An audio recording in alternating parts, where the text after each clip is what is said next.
திருமாவளவன் என்கின்ற தலைமைத்துவத்தை தமிழகத்தில் சிதைக்க வேண்டும் என காழ்ப்புணர்ச்சியோடு சிலர் பேசுவதாக விசிக தலைவர் திருமாவளவன் தெரிவித்துள்ளார். காஞ்சிபுரத்தில் நடந்த கட்சி நிர்வாகிகளின் ஆலோசனை கூட்டத்தில் பேசிய அவர் இவ்வாறு தெரிவித்தார். இந்த அரசியலை புரிந்து கொள்ளக்கூடிய அளவுக்கு மூளை உள்ளவன் எவனும் இல்லை. அவனுங்க பார்த்து திருமாவளவன் தடுமாறுகிறாருங்கிறான், மாற்றி மாற்றி பேசுகிறாருங்கிறான். ஏன்னா இந்த லீடர்ஷிப்பை எப்படியாவது டேமேஜ் பண்ணணுங்கிறது அவன் நோக்கம்.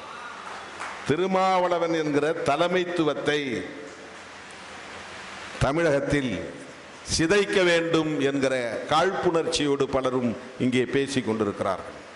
ஒன்றும் பண்ண முடியலையே, இவன்ட்ட என்ன ஆசை காட்டினாலும் என்ன வித்தை காட்டினாலும் எதுக்குமே ஏய்ந்து போகாத, இணங்காத, இசைவு கொடுக்காத ஒரு ஆளா இருக்கிறானே, அசைந்து கொடுக்காத ஒரு ஆளாக இருக்கிறானே, இதுதான் பிரச்சனை. அது எப்படி நீ இங்க போயிட்டா அங்க எப்படி உறவு வச்சுக்க அப்படிங்கிறான். அவங்க ரெண்டு பேருமே உறவு வச்சுக்கிறாங்களே, அது எப்படி? ஜெயிச்சவங்களும் தோத்தவங்களும் அடுத்த நாளே சந்தித்துக் கொள்கிறார்களே, அதையே யாரும் கேள்வி கேட்கல.